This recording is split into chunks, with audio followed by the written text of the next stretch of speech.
হাকিমপুর উপজেলা প্রশাসনের আয়োজনে শহীদ দিবস উপলক্ষে দোয়া ও আলোচনা সভা অনুষ্ঠিত হয়েছে।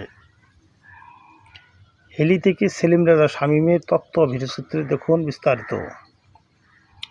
দিনাজপুরের হাকিমপুর উপজেলা প্রশাসনের আয়োজনে জুলাই শহীদ দিবস উপলক্ষে দোয়া ও আলোচনা সভা উপজেলা পরিষদ চত্বরে অনুষ্ঠিত হয়েছে।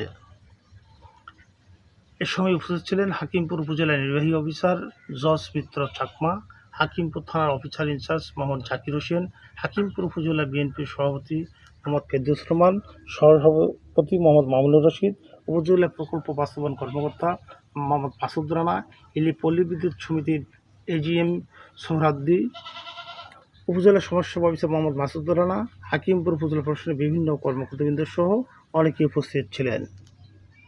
تبلغنا بها أقصى الغايات من جميع الخيرات في الحياة وبعد الممات إنك على كل شيء قدير.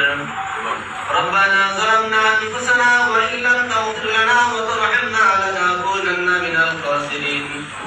أيسمع الملك الله أي زمينের মালিক আল্লাহ আল্লাহ তোমার কুদরতের নজর দিয়ে তাকাই দেখেন আল্লাহ আমরা গুটি কয়েকটি গুনাহগার মাহবুব গুনাহ বোঝা মাথায় নিয়ে আল্লাহ তোমার শাহিদার করে করেছি আল্লাহ আমাদের জিন্দেগীর সমস্ত গুনাহগুলিকে মাহবুব আজকের এই দোয়া অনুষ্ঠানে আল্লাহ দয়া করিয়া মাফ করিয়া দিন আল্লাহ